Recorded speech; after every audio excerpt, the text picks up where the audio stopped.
नवी पिढी ही बहुभाषिक आहे. त्या बहुभाषेसाठी इंग्रजी, हिंदी आणि मराठी त्या तिन्ही भाषेत ती यावी. ती पिढी अधिक सायंटिफिक टेम्परामेंट असणारी आहे. ती का हा प्रश्न विचारते, तर nature and nurture that decides one's personality. प्रत्येकाचं व्यक्तिमत्व हे दोन गोष्टीतून आकारास येतं. एक म्हणजे नेचर म्हणजे अनुवांशिकता आणि दुसरं येतं संगोपन नर्चर. ह्या दोन गोष्टीतून आकार येतो. मग शिवाजी महाराजांचं जे अलौकिक असं व्यक्तिमत्व आहे ते लौकिक दोन घटकांनी प्रभावित झालं.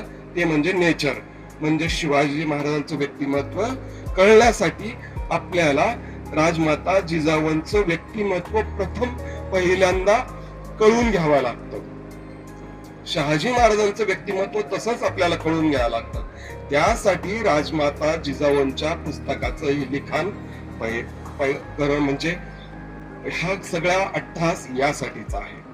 आणि मग आपण ज्यावेळेस बघतो विवेकानंदांना आपण पहिल्यांदा बघतो, पण विवेकानंद बघण्यासाठी विवेकानंदांना नीट समजून घेण्यासाठी रामकृष्ण परमहंसांचं व्यक्तिमत्व समजून घ्यावं लागतं. म्हणजे विवेकानंद हे प्रतिबिंब आहे, रामकृष्ण हे मूळ बिंब आहे. तसंच शिवाजी महाराज हे सुंदर प्रतिबिंब आहे, पण मूळ बिंब आहे ते राजमाता जिजाऊ.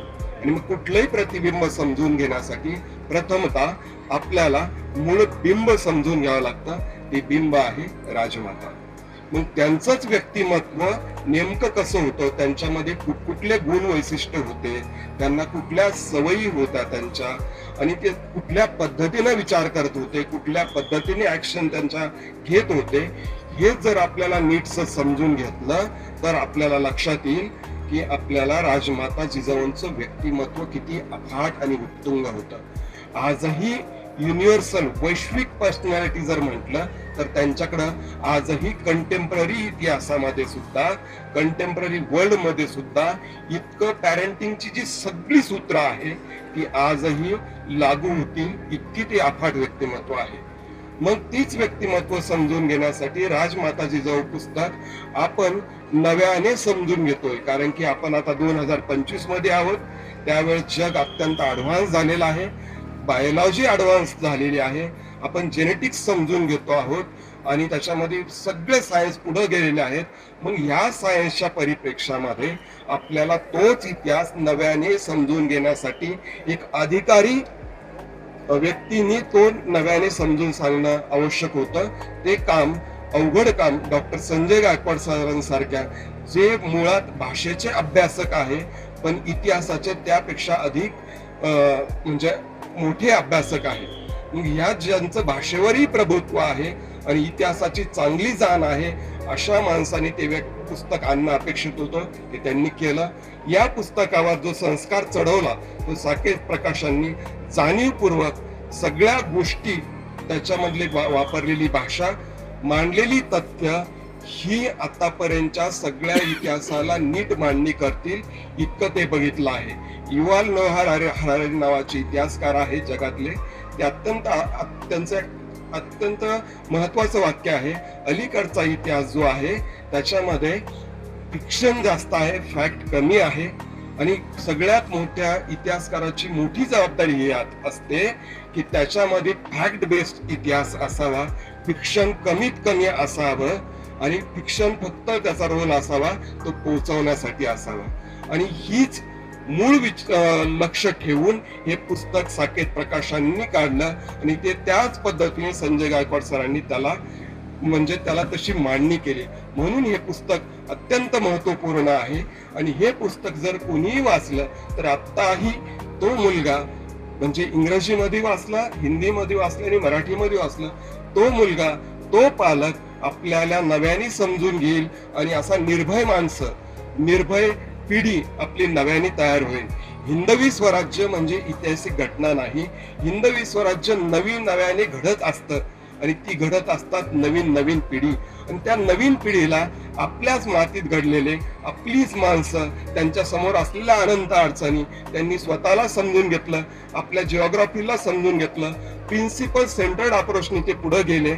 आणि प्रिन्सिपल सेंटर जी लिडरशिप आहे, प्रिन्सिपल सेंटर जी माणसं आहे, ते घडवण्याचं काम पुन्हा आपल्याला नव्या हिंदवी स्वराज्यासाठी करायचंय आणि त्याची सगळी सूत्र या पुस्तकामध्ये नेमकेपणाने, मुद्देसूदपणाने, अतिशय छोट्या आकारामध्ये सगळ्यांना समजून घेता येईल अशी मांडणी लेखकानेही केलेली आहे आणि ती प्रकाशकांनी त्याच्यामध्ये प्रत्येक गोष्टीला साथ चढवलेला आहे.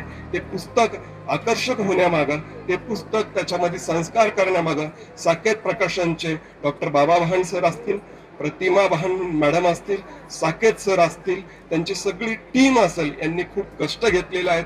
हे पुस्तक जर आपण वाचलं तर जे फॉरेन ऑथरचे जे पुस्तकं वाचतो आणि जे त्याच्यातलेही दर्जेदार, मी म्हणतो रोमा रोलान सारखा जेव्हा माणूस लिहितो विवेकानंदावरती, रामकृष्ण परमहंसवरती, गांधीजीवरती, तसंच एक व्यक्तिचित्र जे आपल्याला सगळ्यांना वैश्विक वाटतं, तसं व्यक्तिचित्रण मराठीमध्ये पहिल्यांदा आलेलं आहे. आणि ते पहिल्यांदा आलेलं व्यक्तिमत्व, ते व्यक्तिचित्रण आपण नीट अभ्यासावं. ते केलं तर आपल्याला सगळी सूत्र सापडतील, जेणेकरून नवीन मुलं आपल्यापेक्षा अधिक हुशार होतील आणि आपल्या ह्या मानव कुलाला ती अधिक पुढे घेऊन जातील. ती सगळी सूत्र या पुस्तकात आहे आणि ती पुस्तकं आपण घ्यावं, वाचावं, अभ्यासावे आणि मूळ म्हणजे अभ्यासल्यानंतर त्याचं प्रॅक्टिकल ऍप्लिकेशन करावं. तेच जर प्रॅक्टिकल ऍप्लिकेशन जर आपण केलं, प्रत्येकाचं व्यक्तिमत्व हे संतुलित होईल, प्रत्येकाचं व्यक्तिमत्व हे लढाऊ होईल, प्रत्येकाचं व्यक्तिमत्व निर्भय होईल, प्रत्येकाचं व्यक्तिमत्व संघटनामध्ये काम करण्यासाठी उपयुक्त होईल.